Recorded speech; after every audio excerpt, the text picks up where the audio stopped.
सिंहासन पर वो विराजमान, उसके वस्त्र के घेर से मंदिर में है शान। उड़ उड़ कर गाते सराय, पवित्र यहोवा तू है सर्वदा। सिंहासन पर वो विराजमान,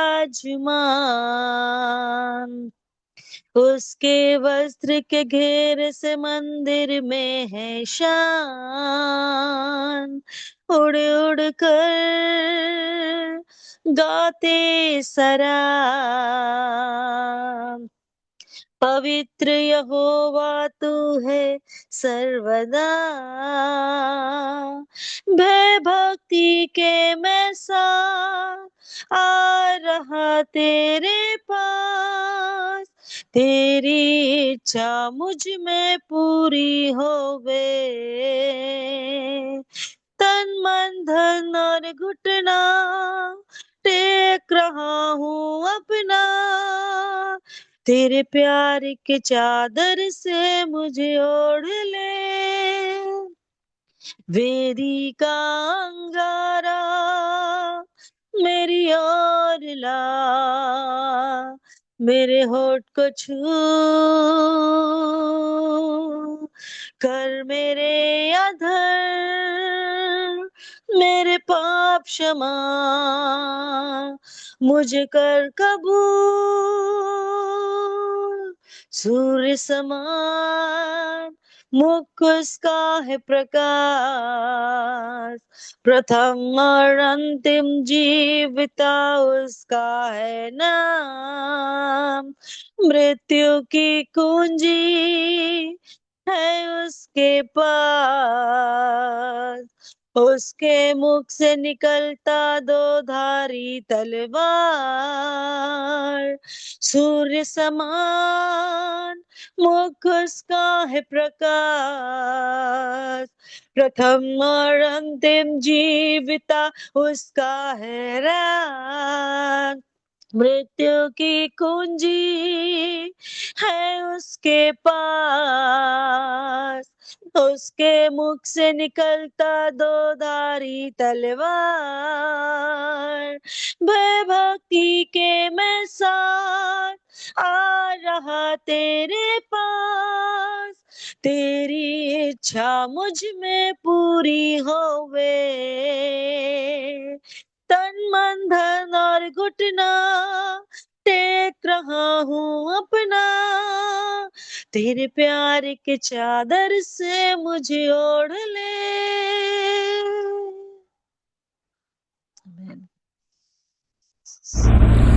शालोम शालोम और शालोम। प्रभु यीशु का धन्यवाद हो सच में सुंदर गाने के लिए, आराधना के लिए। जब हम स्वर्ग में देखते हैं तो हम यही पिक्चर देखते हैं। प्रभु का धन्यवाद हो। और मैं विश्वास करती हूँ कि हम लोग जो प्रेरितों के काम देख रहे हैं, आप लोग को अच्छा लग रहा है सुनना और उसके साथ प्रार्थना करना। अभी हम एथेंस में हम लोग पिछले दिनों में थे, मतलब कि एथेंस में हम बीरिया पहुंचे और फिर पौलुस के साथ हम एथेंस गए। और बीरिया में जो था पौलुस ने सिलास को और साथ में तिमुथियुस को और लूका को छोड़ दिया था। अब ये लोग सबके सब जो है फिर से कुरिन्थियुम में आकर पौलुस से मिलते हैं। अब दूसरा जो हमारे पास जो पौलुस चला गया वो कुरिन्थुस में चला गया और वो सारी जगहों पर जा के प्रचार करता रहा। एक एक शहर 1.5 साल वो यहाँ रहा, 1.5 साल से ज्यादा कुरिन्थुस में। आइए हम देखते हैं कि यहाँ पर क्या हुआ उसके साथ और किस प्रकार से प्रभु का काम हुआ। मैं ये बताना चाहती हूँ कि एथेंस जो थी एक अलग सिटी थी वहाँ पर विद्वान थे, शिक्षा थी और दार्शनिक थे, और लोग जो थे वो बहुत ज़्यादा नई बातों को खोजते थे, नई बातों को जानना चाहते थे, और उनको उनको जो था वो बहुत शौक था इन बातों का। और वहाँ पर भी इसने बहुत ही सतर्कता से पौलुस ने वचन को सुनाया। अभी तक सिलास, तिमुथियुस और लूका नहीं आए हैं। लूका जिसने कि प्रेरितों की किताब लिखी है, परंतु वो कुरिन्थुस पहुंच गया। अब कुरिन्थुस में जो था वो एक बहुत पुराना, ये दोनों सिटीज बहुत पुरानी है, बहुत पुराने शहर हैं, झरझर हो रहे थे जैसे उस समय में भी 2026 साल से ज्यादा मैं सोचती हूँ ना। तो हम देखते हैं कि यहाँ पर एथेंस में वो 18 में जब हम आते हैं तो हम देखते हैं कि उसके बाद पौलुस एथेंस को छोड़कर कुरिन्थुस में आया। और यहाँ पर हम देखते हैं कि ये जो जगह थी, कुरिन्थुस जो जगह थी, वो एक ऐसे देवी की पूजा करती थी जो मेल और फीमेल, मतलब आदमी और औरत सब वेश्यावृत्ति जैसे आपस में जो जिसका मन चाहता था वो करता था। जिसे कहते हैं कि फ्री सेक्स, कोई भी हस्बैंड वाइफ का या कोई भी बाउंडेशन नहीं थी, जो जिसको चाहे वो आदमियों के साथ, चाहे औरतों के साथ, चाहे इवन जानवरों के साथ भी लोग जो थे वो इन्वॉल्व थे गलत बातों में। और कुरिन्थुस जो था एकदम अलग, एथेंस से अलग था। एथेंस में पूजा किसकी हो रही है? एक ऐसी देवी की पूजा हो रही है जहाँ की बुद्धि और सुरक्षा और युद्ध में सुरक्षा देने वाली थी। और यहाँ पर किसकी पूजा हो रही है? कि ऐसे की पूजा हो रही है जो कि सेक्स की देवी थी। वो हर प्रकार का सेक्स, मतलब हम सोच सकते हैं कि ये कुरिन्थुस जो था वो एक ऐसी सिटी थी उस समय जब पौलुस गया था वहाँ पर, कि अगर किसी को जो था किसी को कुछ गलत बात बोलनी थी, मतलब कि कोई बात ऐसे गाली की तरह बोलना था, तो उनको कहा जाता था कि तुम भी कुरिन्थी हो, तुम कुरिन्थी हो, है ना। जैसे हम लोग कहते हैं ना गधे कहीं के और पापी कहीं, मतलब बहुत सी चीजें हम लोग बोलते हैं। तो वहां पर उस समय अगर कोई जन गलत काम करता था तो उसको कहते थे कुरिन्थी कहीं के, है ना। इस प्रकार का शहर था। क्यों गया पौलुस वहां पर प्रचार करने? क्या कारण था? और हम देखते हैं कि फिर से वही चीज है कि उसको बोझ था। ये भी अलग प्रकार के खोए हुए लोग थे। कल अलग प्रकार के खोए हुए लोगों को हमने देखा, आज हम कुरिन्थुस में एक अलग प्रकार के खोए हुए लोग हैं। और वहाँ वो जाता है और किस प्रकार से वो प्रचार करता है उसको हम देखेंगे अभी। परंतु उससे पहले कि हम ये जो कुछ भी वो वहाँ का सिचुएशन देखता है कुरिन्थुस में, तो हम देखते हैं कि वो झलकता है कि कैसे इस प्रकार के शहर में किस प्रकार से हो रहा था और इसने क्या किया। हम इसके लिए निकाल लेंगे रोमियो उसका 1 का 24 से 27 पढ़ दीजिए बहन, 24 से 27 रोमियो 1 का। और कहा जाता है कि जब पौलुस कुरिन्थियों को लिख रहा था,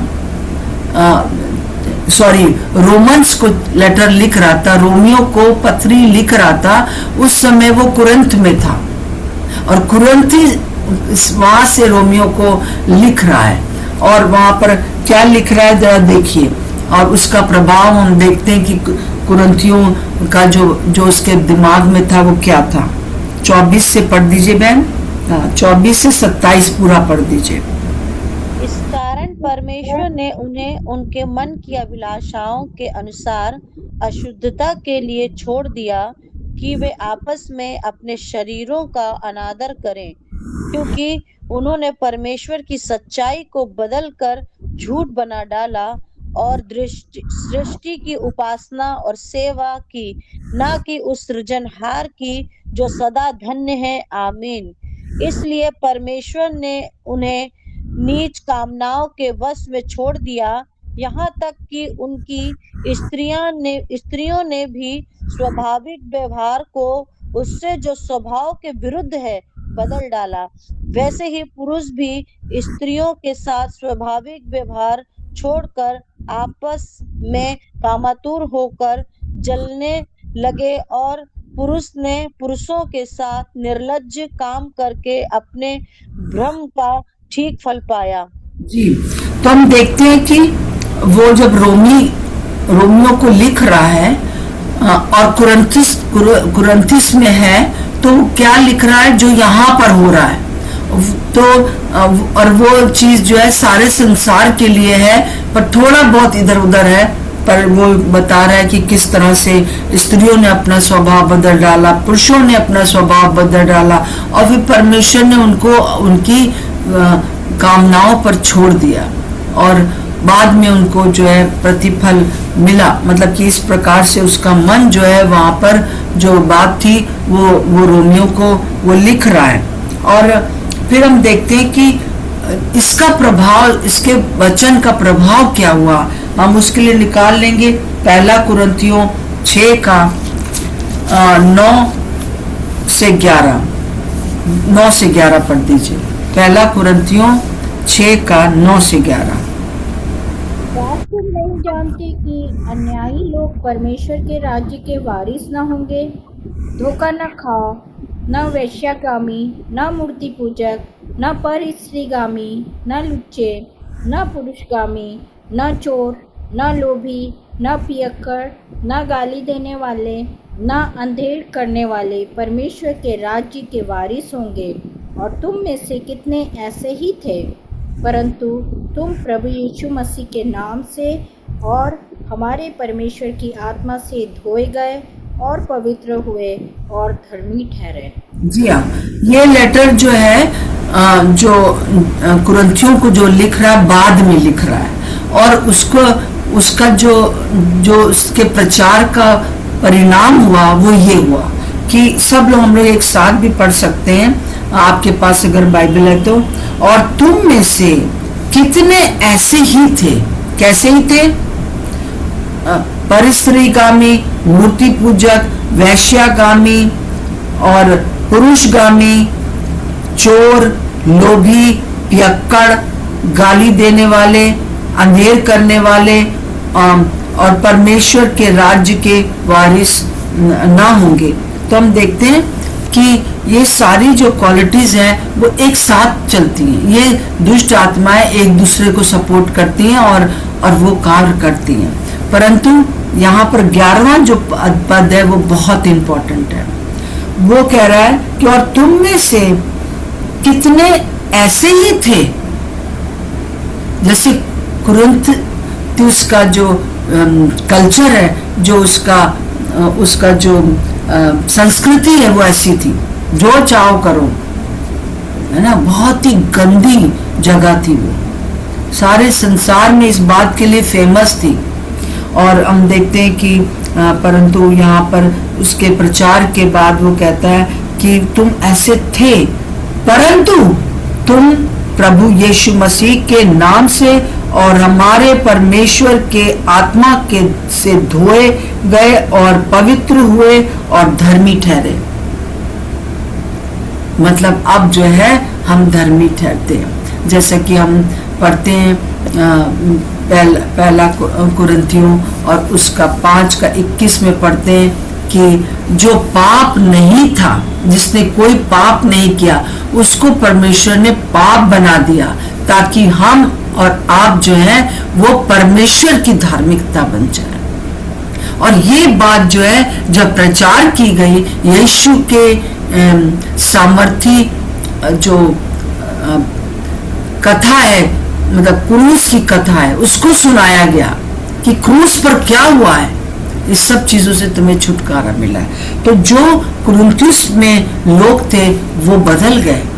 तो अभी हम देख रहे हैं कि कुरिन्थुस में कैसे जो है वो पौलुस आया और वहां पर क्या हुआ। आइए हम पढ़ते हैं प्रेरितों के काम 18 का 1 से 4 पढ़ दीजिए जी। फिर छोड़कर कुरिन्थुस में आया। वहाँ उसे अक्विला नामक एक यहूदी मिला जिसका जन्म पुन्तुस में हुआ था। वह अपनी पत्नी प्रिस्किल्ला के साथ इटली से हाल ही में आया था, क्योंकि क्लौदियुस ने सब यहूदियों को रोम से निकल जाने की आज्ञा दी थी, इसलिए वह उनके यहाँ गया। उसका और उनका एक ही उद्यम था, इसलिए वह उनके साथ रहा और वे काम करने लगे, और उनका उद्यम तंबू बनाने का था।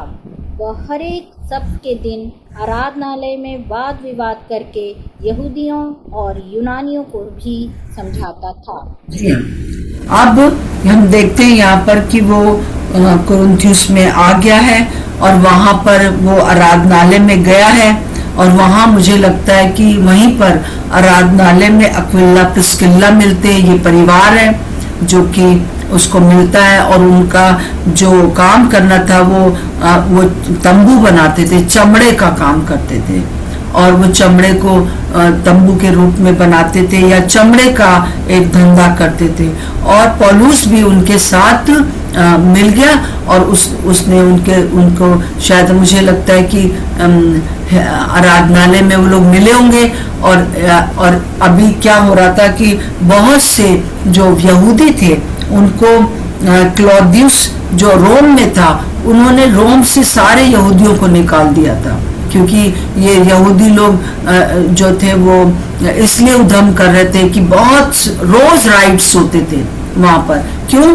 क्योंकि वहां पर जो था बहुत से लोग मसीह बन रहे थे, तो जो मसीह बन रहे थे वो उनके विरोध में यहूदी लोग खड़े होते, उनको मारते पीटते, फिर रोमी सरकार के पास जाते, और रोमी सरकार जो है उन लोगों को बहुत परेशान हो जाती थी। तो इसलिए उन्होंने कहा सब लोग जाओ रोम से। उस समय जो था अक्विला प्रिस्किल्ला भी रोम से लौट आए, लगता है कि रोम में रहते थे, रोम से लौट आए और कुरिन्थुस में रहने लगे।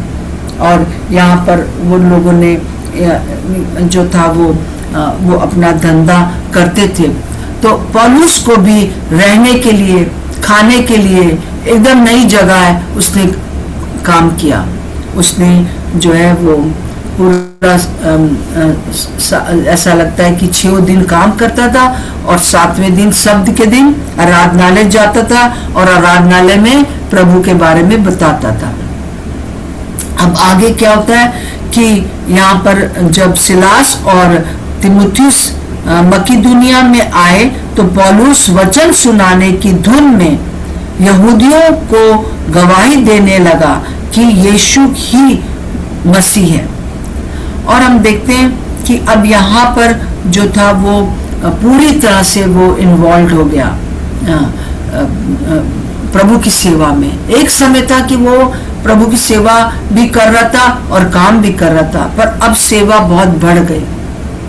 तो अब जो है सिलास, पौलुस, लूका उसके साथ हैं, और ये लोग जो हैं इस प्रकार से सेवा कर रहे हैं और सबको गवाही दे रहे हैं। तो अब क्या हुआ कि उसको किसी लोगों ने जो है वो सपोर्ट करना शुरू किया।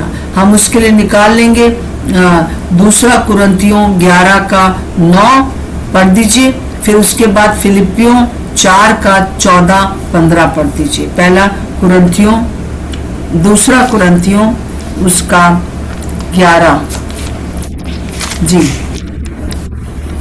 और जब मैं तुम्हारे साथ था और मुझे घटी हुई, तो मैंने किसी पर भार नहीं डाला, क्योंकि भाइयों ने मकिदुनिया से आकर मेरी घटी को पूरा किया। और हाँ मैंने जी, पढ़ दीजिए 9 पढ़ दीजिए, 9 पद पढ़ दीजिए बस। मैंने हर बात में अपने आप को तुम पर भार बनने से रोका और रोके रहूंगा। हाँ, तो वो क्या कह रहा है, मकिदुनिया से किसी ने उसको सहायता किया।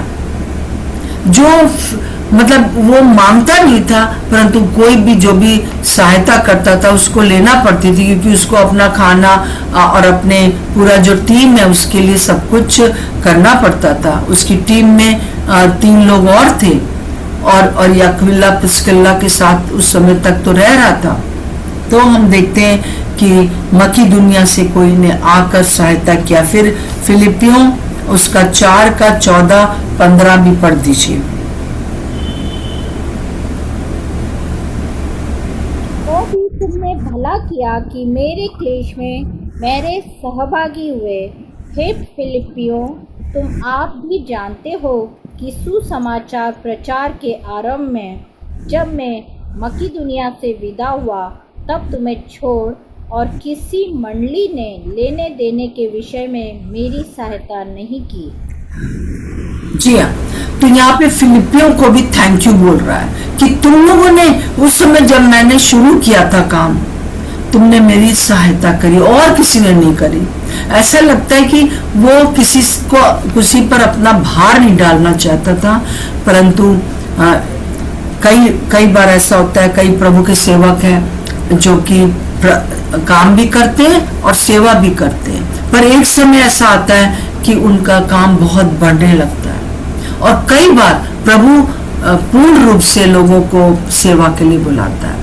तो हम देखते हैं कि जब पौलुस के सामने ये आया कि आराधनालय में ही सिर्फ एक दिन प्रचार करके वाद विवाद करके नहीं कुछ बन रहा है, रात भर वो जो था वो करता था, तब भी कम पड़ रहा था, तो उसने ऐसा लगता है कि वो जो काम था वो छोड़ा था। और उस समय इन फिलिपियों ने और क्या कहते हैं, उन्होंने जो है कुरिन्थिस वासियों ने भी मकीदुनिया से आकर उसकी सहायता करी थी। सो हम देखते हैं कि ये वो बात लिख रहा है। कई बार हम लोग सोचते हैं कि प्रभु के सेवकों के पास तो होगा, परंतु हम सबको इस बात का ख्याल रहना चाहिए कि क्या उनके पास खाने को है। ऐसा ना हो, कई प्रभु के सेवक उनके बच्चों की फीस नहीं जा पा रही थी, उनको खाने को नहीं था, परंतु वो जा के सेवा तो कर रहे हैं, परंतु कोई उनको कुछ देता नहीं था, क्योंकि वो ऐसे मांगने वाले नहीं थे पौलुस के समान। और वो साथ में काम भी करते कभी कभी, पर जरूरत पड़ती थी उनको। तब क्या है कि हम देखते हैं कि पौलुस ने जो है वो जब किसी ने दूसरों ने दिया तो उसने उससे अपना चलाया। तो ये जो पहली शताब्दी में भी हम देखते हैं कि जो प्रभु के कार्य के लिए, सेवा के लिए वो देते थे। और आगे बहुत जगह लिखा है कई स्त्रियां भी, जब यीशु मसीह के समय भी जो पैसा इकट्ठा होता था उसी से 12 लोग ये और 13वां प्रभु सब खाते पीते थे और चलता था, लोग खाने पर बुलाते थे। और तो हम देखते हैं कि कई स्त्रियां, भली स्त्रियां जो थी वो प्रभु की सहायता करती थी। यहाँ पर भी पौलुस की सहायता हो रही है, पर ऐसा लगता है कि सिर्फ एक ही चर्च है या मकीदुनिया में के लोगों ने ही 2-3 लोग हैं, परंतु वो काम हो रहा है।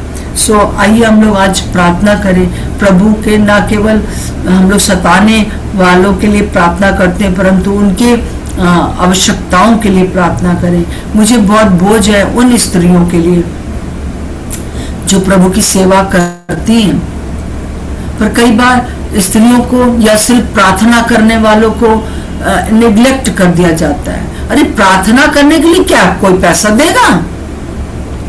हाँ, प्रभु देगा। और केवल प्रार्थना करने, अगर प्रभु ने आपको केवल प्रार्थना के लिए बुलाया है, लगे रहिए, प्रभु देगा पैसा।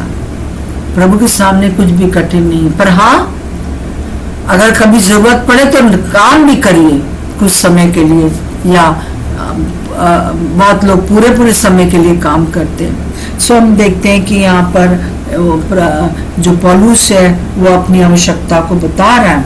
और यहाँ पर हम देखते हैं कि वहाँ पर अक्विला प्रिस्किल्ला करके दो पति पत्नी हैं जो उसको अपने घर में रखते हैं। अपना घर अक्विला प्रिस्किल्ला के समान खोलें कि प्रभु के सेवकों को वहां पर विश्राम मिले, जैसे हमने पिछले उसमें भी देखा था कि लुदिया ने किस प्रकार से अपना घर खोला और उन्होंने वहां विश्राम पाया, वहां पर कलीसिया आरंभ हुई।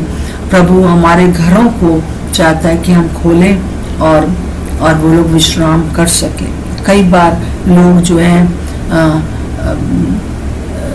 है बड़े वो हो जाते हैं कि अरे कैसे रखेंगे, क्या करेंगे, परंतु ऐसे पर फिर भी परख का आत्मा बहुत जरूरी है इस बात के लिए। तो हम देखते हैं कि प्रभु का कार्य करना है आगे। अब क्या होता है कि 5वें पद से पढ़ दीजिए कि क्या होता है आगे, क्या होता है। देखिए 5 पद से 11 पद तक पढ़ दीजिए। सिलास और तीमुथियुस से आए तो पौलुस वचन सुनाने की धुन में यहूदियों को गवाही देने लगा कि यीशु ही मसीह है।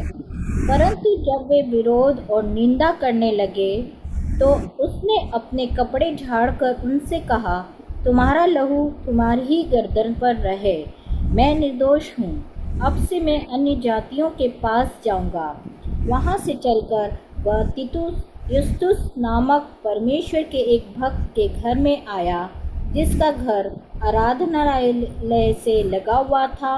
तब आराधनालय के सरदार क्रिस्पुस ने अपने सारे घराने समेत प्रभु पर विश्वास किया और बहुत से कुरिन्थी वासी सुनकर विश्वास लाए और बपतिस्मा लिया। प्रभु ने एक रात दर्शन के द्वारा पौलुस से कहा, मत डर, वरन कहे जा और चुप मत रह, क्योंकि मैं तेरे साथ हूँ और कोई तुझ पर चढ़ाई करके तेरी हानि न करेगा, क्योंकि इस नगर में मेरे बहुत से लोग हैं। इसलिए वह उनमें परमेश्वर का वचन सिखाते हुए 1.5 वर्ष तक रहा। 1.5 वर्ष तक रहा, है ना। अब जो है सिलास और तीमुथियुस और लूका भी आ गए हैं और वो लोग बहुत तेजी से प्रभु का कार्य कर रहे हैं, परंतु जो वहां पर भी फिर निंदा और विरोध हम देख रहे हैं कि हो रहा है। और ये सब देखकर और कहा जाता है कि यहाँ जो विरोध और निंदा लिखा है वो लोग जो अन्य जाति थे वो परमेश्वर को श्राप देने लगे और जो यहूदी थे वो इन लोगों का विरोध करने लगे। तब पौलुस ने अपने कपड़े झाड़े और कहा, जाओ, मैं तुम लोग के बीच में नहीं प्रभु के बारे में बताऊंगा, मैं अन्य जातियों के पास जाता हूँ। परंतु हम देखते हैं कि उसको प्रभु इससे पहले कि बड़ा ज्यादा खतरा आता, प्रभु ने रात में उसको एक बात कही जो कि 9वें पद में लिखी है, मत डर, वरन कहे जा और चुप मत रह, क्योंकि मैं तेरे साथ हूं और कोई तुझ पर चढ़ाई करके तेरी हानि ना करने पाएगा, क्योंकि इस नगर में मेरे बहुत से लोग हैं। आप जिस भी नगर में रहते हो आपका विरोध है। आप ये ना कहें कि अब हम छाड़ते हैं, अब हम नहीं तुम लोग को बताएंगे। परंतु प्रभु ने रात में उसको दर्शन देख के कहा, पौलुस मत डर, वरन कहे जा, मुंह मत बंद कर अपना, कहे जा और मत चुप रह, क्योंकि मैं तेरे साथ हूं। जब प्रभु साथ है तो डर की क्या बात है ना।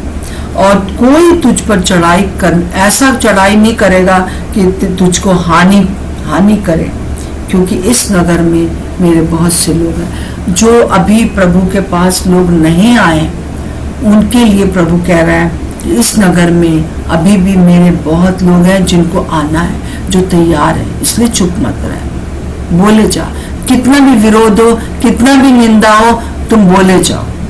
अब ये जो है आप बैल मुझे मार वाली बात नहीं करनी, आराम से हम लोगों को प्रभु का काम करते रहना, चुप नहीं रहना।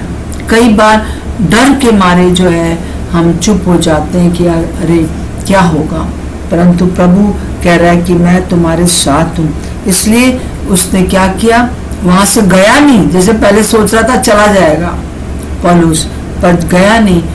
इसलिए वो वहां पर 1.5 साल रहा और उसके परिवार को छोड़कर, अपना इतना बड़ा ओहदा छोड़कर यरूशलेम में, वो बहुत बड़ा गुरु था, वो बड़ा भारी जो था वो दूसरों को सिखाने वाला था, लीडर था, परंतु वो अब बिल्कुल शून्य होकर इस प्रकार से, कई लोग कहेंगे मारा मारा फिरता था, परंतु नहीं, मारा मारा नहीं फिर रहा था, उसको प्रभु ने बहुत इस्तेमाल किया। और हम आगे देखते हैं कि 12 से अगर हम पढ़ते हैं तो यहाँ पर उसका बहुत बड़ा भारी विरोध हुआ है। 12 से पढ़ दीजिए बहन। वहां पर क्या हुआ है, यहाँ पे गलीलियो आख्या देश का हाकिम था, है ना, तो ये इसने किस प्रकार से उसका भी सामना करता है। जी हाँ, पढ़ दीजिए, यहाँ के विरोध का कैसे सामना होता है। आखाया देश का हाकिम था तो यहूदी लोग एका करके पौलुस पर चढ़ आए और उसे न्याय आसन के सामने लाकर कहने लगे, यह लोगों को समझाता है कि परमेश्वर की उपासना ऐसी रीति से करे जो व्यवस्था के विपरीत है। जब पौलुस बोलने पर ही था तो गल्लियों ने यहूदियों से कहा, हे यहूदियों, यदि यह कुछ अन्याय या दुष्टता की बात होती तो उचित था कि मैं तुम्हारी सुनता, परंतु यह वाद विवाद शब्दों और नामों और तुम्हारे यहाँ की व्यवस्था के विषय में है, तो तुम ही जानो, क्योंकि मैं इन बातों का न्यायी नहीं बनना चाहता। और उसने उन्हें न्याय आसन के सामने से निकलवा दिया। तब सब लोगों ने आराधनालय के सरदार सोस्थिनेस को पकड़ के न्याय आसन के सामने मारा, परंतु गल्लियों ने इन बातों की कुछ भी चिंता न की। हाँ, तो हम देखते हैं कि यहाँ पर एक बड़ा उद्यम हो गया, और ये उद्यम मचाने वाले कौन है?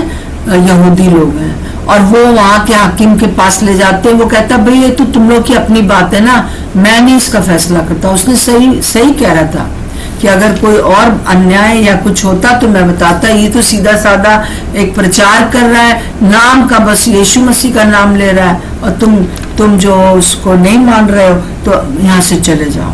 तो एक तरह से वहां पर एक उधम मचा, परंतु हर एक चीज को जो है प्रभु ने अपने कंट्रोल में लिया।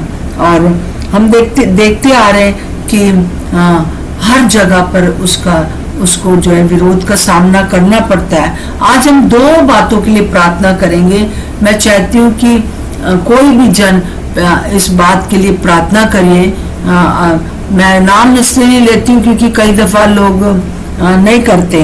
तो पहली बात है कि जो जीवन को बदलने वाला सुसमाचार के लिए धन्यवाद दीजिए। जैसे कुरिन्थुस में हम देखते हैं कि वहां पर इतनी गंदगी थी, परंतु वहां कलीसिया ने सारी चीजों को बदल दिया। कुछ लोगों के द्वारा वहां पर बहुत बड़ा काम हुआ, उनके जीवन बदले। वो लोगों ने व्यभिचार छोड़ दिया और प्रभु के चरणों पर आ गए। और हम देखते हैं कि यीशु के लहू से हम पवित्र और शुद्ध होते हैं। इसलिए हम प्रार्थना करें कि हमारे स्थानों में, जिन जिन शहरों में आप रहते हैं, वहां पर यीशु को लोग जाने और उसके लहू की कीमत को समझ सकें और स्वतंत्र हो सकें। क्रूस की जो कथा है, क्रूस की जो कहानी है, कहानी तो मैं नहीं कहूंगी, सच्ची घटना है, इसको समझ सके और स्वतंत्र हो जाए। इस बात के लिए प्रार्थना करें। और दूसरा, प्रार्थना करें कि प्रभु के सेवकों के लिए लोग जो है सहायता का हाथ आगे बढ़ाएं।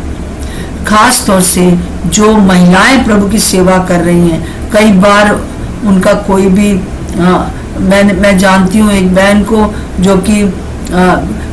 जो रेल की पटरी होती थी उस पर से चल के ऐसे करके चलती थी, फिर ऐसे करके इधर उधर प्रचार करती थी, क्योंकि उनके पास पैसे नहीं थे। और इसी प्रकार से कई बार बहनें पैदल जाती, रिक्शे के भी पैसे नहीं थे। तो ऐसे बहनों के लिए प्रोवाइड किया जाए। हम लोग मिल के, हम जहाँ कहीं भी आपको लगे प्रभु के सेवक परेशानी में है, पर प्रभु के सेवकों को जरूरत है, प्रार्थना करें वहाँ पर प्रभु के सेवकों को, सेविकाओं को प्रभु फाइनेंशियली सपोर्ट हम कर सके। आइए हम प्रार्थना करेंगे। जो भी जिसके भी मन में आता है प्लीज प्रार्थना करिए।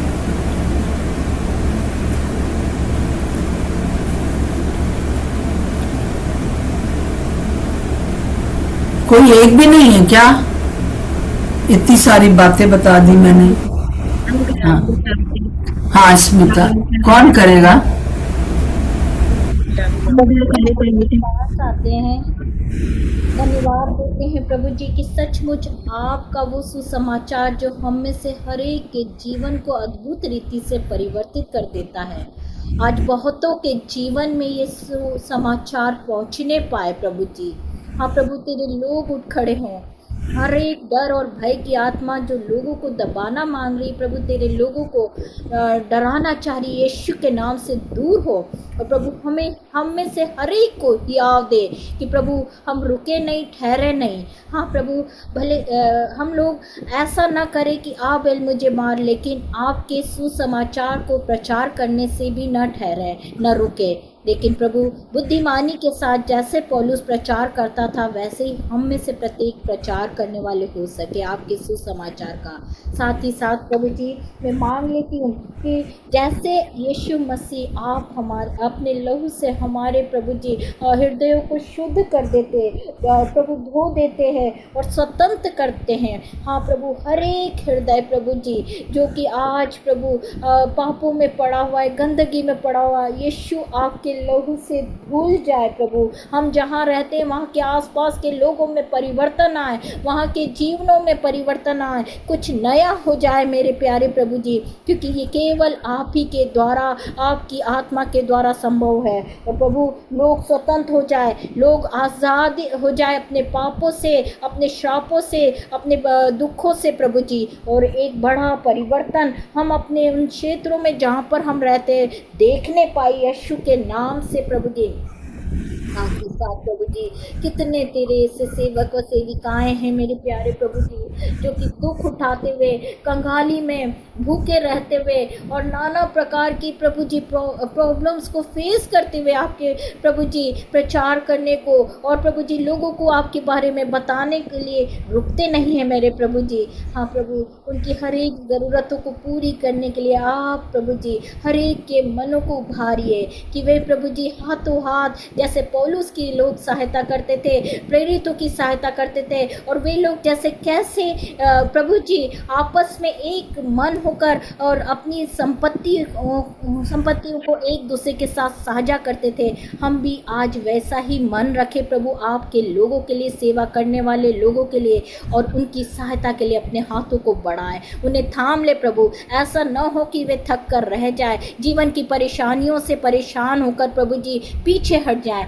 लेकिन हर एक की सहायता करिए कि वे एक दूसरे की मदद कर सके, जहाँ पर ज़रूरत हो वे समझ सके, और प्रभु जी एक भला हृदय हर एक को प्रदान कीजिए कि वे अपने हाथों को आगे बढ़ाएं। और प्रभु आप ऐसा करेंगे और आप हमारी प्रार्थनाओं को सुन रहे हैं, हम इसके लिए धन्यवाद देते यीशु के नाम से मांगते हैं, आमीन आमीन। प्रभु यीशु मसीह सचमुच में हम संसार भर के आपके सेवकों के लिए प्रार्थना करते हैं, पौलुस के समान हर एक आवश्यकता के लिए आपकी ओर ताक सके, किसी मनुष्य की ओर नहीं। और हम धन्यवाद देते हैं पिता परमेश्वर आपके लहू के लिए जो लोगों को स्वतंत्र करता है, और ये चीज हमारे शहरों में, हमारे मोहल्लों में प्रभु जी हम लोग देख सके दिनों में। प्रभु जी जब तक वचन ना सुनाया जाए लोग कैसे जानेंगे, इसलिए वचन सुनाने से हम ना रुकने पाए प्रभु। जैसे कि आपने कहा पौलुस को, मत डर वरन कहे जा और चुप मत रह, क्योंकि मैं तेरे साथ हूँ, तुझे कोई चढ़ाई करके तेरी हानि ना करेगा, क्योंकि इस नगर में बहुत से लोग हैं। प्रभु आपका धन्यवाद हो, हम जितने जितने नगरों में रहते हैं सब जगह प्रभु आपके लोग हैं। प्रभु आपका धन्यवाद हो इस बात के लिए। हर एक को मैं ब्लेस करती हूँ, हर एक बीमारी, हर एक वो चीजें जो हमको सताती हैं, हमको रोकती हैं आपके कार्य के लिए, यीशु के नाम से स्वतंत्र हो जाए। खास तौर से मैं इस समय जो बहनें प्रभु आपकी सेवा कर रही हैं, उनके सामने जो जो जो समस्याएं हैं, जो पिता परमेश्वर सीमाएं हैं, वो पिता परमेश्वर समाप्त हो, ताकि वो आपकी इच्छा के अनुसार सेवा कर सके। यीशु मसीह के नाम से मांगते हैं, आमीन और आमीन। आमीन और सबको जय मसीह की। जय मसीह की दीदी। आज फ्राइडे है, तो कल हम लोग जो है वो मिलेंगे हम लोग सैटरडे को 2 बजे। तो आप लोग सब लोग आ सकते हैं, और कोई भी जन मुझसे प्रार्थना कराना चाहता है प्लीज फोन जरूर करिए। और एक चीज मैं बताना चाहती हूँ कि आप लोग पुराने फोन पर भी मुझे फोन कर सकते हैं, ठीक है? वो फोन भी चल रहा है। जय मसीह की सब। जय मसीह की दीदी। जय मसीह, जय मसीह की। प्रभु आप लोग को बहुत आशीष दे और संभाले। Shalom shalom shalom.